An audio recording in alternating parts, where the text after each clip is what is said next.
Hey skiers, I'm Jeff from SkiEssentials.com. Welcome to our 2024 ski test. Today we're talking about this brand new Blizzard Rustler 10. I think the Rustler 10 has always held a really cool spot in the market of skis. It's a high performance ski. It's very versatile, 102 to 104 underfoot depending on length, can handle soft snow, can handle firm snow. Kind of unique in the sense that an intermediate could get on it and have a really good time.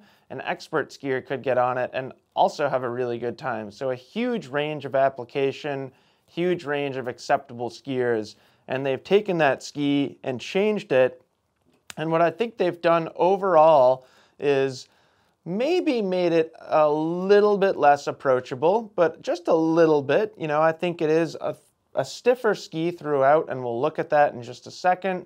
So not quite as approachable for like a less aggressive intermediate, but if they have done that, they have added a lot to the kind of top end of the performance. I do think it feels stronger, more stable, better vibration damping, just a smoother skiing experience, and very noticeable when you have it at speed. So biggest change to this ski were in construction. The shape does change a little bit too, but I think it's fair to say that like the Rustler 9 changed more than the 10 from a shaping perspective, because that ski got a little wider, where in this ski we're still in that 102 to 104 width range.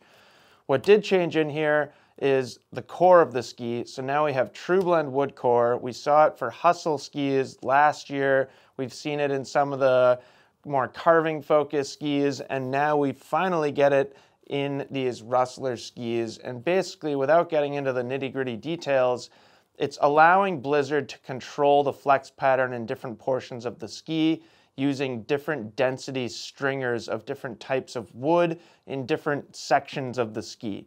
So it's kind of hard to explain, but it works really, really well. The other thing that they've added to this ski is a new metal application, or a new concept of where they're putting the metal. In the previous skis, they called it dynamic release technology. In these skis, they call it flux form. Basically, what's going on here is we've got a full width. I don't even think this is accurate, but we have basically full width metal underfoot. There's 3 pieces of metal in this ski, and the reason why I hesitated there is I'm not sure if this central piece of metal actually goes full width. What I do know is that there is metal across the full width of the ski underfoot, and along the edges, that metal extends into this like kind of tuning fork style look. It almost looks like what you'd see from like almost a Mantra or the forebody of a Mindbender. But in the tail, unlike a Mindbender, it's still along the edges, and it doesn't wrap around the tip or a tail, and it's a little narrower compared to a Mantra. So we've seen similar applications of metal from other manufacturers, but not quite the same. Now, what that does is it does create a more homogeneous flex pattern from tip to tail in this ski.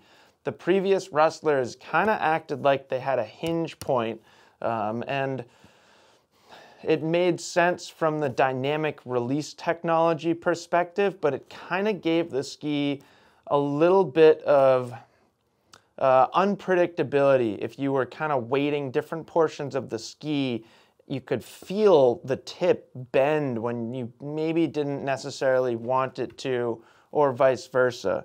This ski has much more of a round flex pattern. The tips and tails are still a little bit softer than underfoot. That's where that True Blend wood core is coming into play. But for the most part, I do think it's a more consistent tip to tail flex pattern. They've kind of countered that with a slight change to the rocker profile. When I look at this ski, I see more splay in the rocker profile compared to the outgoing skis. Maybe it's even more noticeable in the 9 for me, but it feels a little bit more like a twin tip than it used to, and I kind of feel like it's got a little bit of that influencer mentality in how it skis. So it's still very, very easy to release the tail edge, which I think is important. Like, they've got skis like the Bonafide they've got stiff, aggressive skis. I don't think the Rustler 10 needs to be too stiff. It doesn't need to just be like a charging ski. And by giving it this rocker camber profile, they've retained a lot of playfulness in this ski. Super easy to throw it sideways, super easy to maneuver. It's got this fun, surfy, easygoing feel in soft snow, but when you get on firm snow and lay this thing on edge, I think it holds better, I think it feels better at speed. It still is playful and bouncy and fun, but it's a little bit more trustworthy and confidence-inspiring when you just point it and let it go. Huge range of application still. Like I said, I think they took a little bit away from the lower level skier approachability, but they've added a lot on the top end, or at least they've added more on the top end. So while maybe the appropriate range of skiers has shifted up a little bit, it has also grown. So I would say overall that was a success from a manufacturing perspective. Super versatile in where you can take it. East Coast, West Coast, doesn't really matter. I think it's a perfectly appropriate ski for maybe not everywhere in the United States or not everywhere in North America, but most places. You know, there's probably some small Midwest hills where this is just way overkill and you don't get enough snow to justify a ski this wide.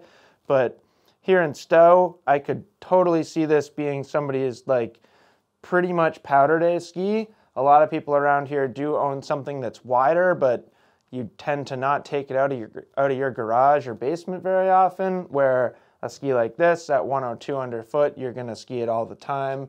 We get a ton of little like 4 to 8 inch days around here, and Rustler 10 just eats those things right up. Out west, I could see it being just such a cool daily driver for like somebody that skis Alta or Snowbird, Mammoth, Whistler, any of those places, anywhere like that. Jackson Hole, you know, if you're not in like a crazy storm cycle and you still like skiing all that big off-piste terrain, I think a ski like the Rustler 10 is awesome. So I love what they've done to it. I think the changes just across the board are beneficial. Yeah, it's a cool ski. I also love that they gave it this black and orange graphic. And yeah, personally speaking, I skied this quite a bit this past year. I spent more time on the 9, so I, for one, am looking forward to spending a little bit more time on this Rustler 10. And who knows, maybe we'll wait until mid this upcoming season and do like a really in-depth deep dive into what you can do on this ski. In the meantime, check out all the responses from our testers. We had a ton of people test this ski, so would encourage you to kind of get the reactions from a bunch of different testers, not just from me. Let us know if you have any questions about it, if there's still things you're wondering about, and we will see you out there on the slopes.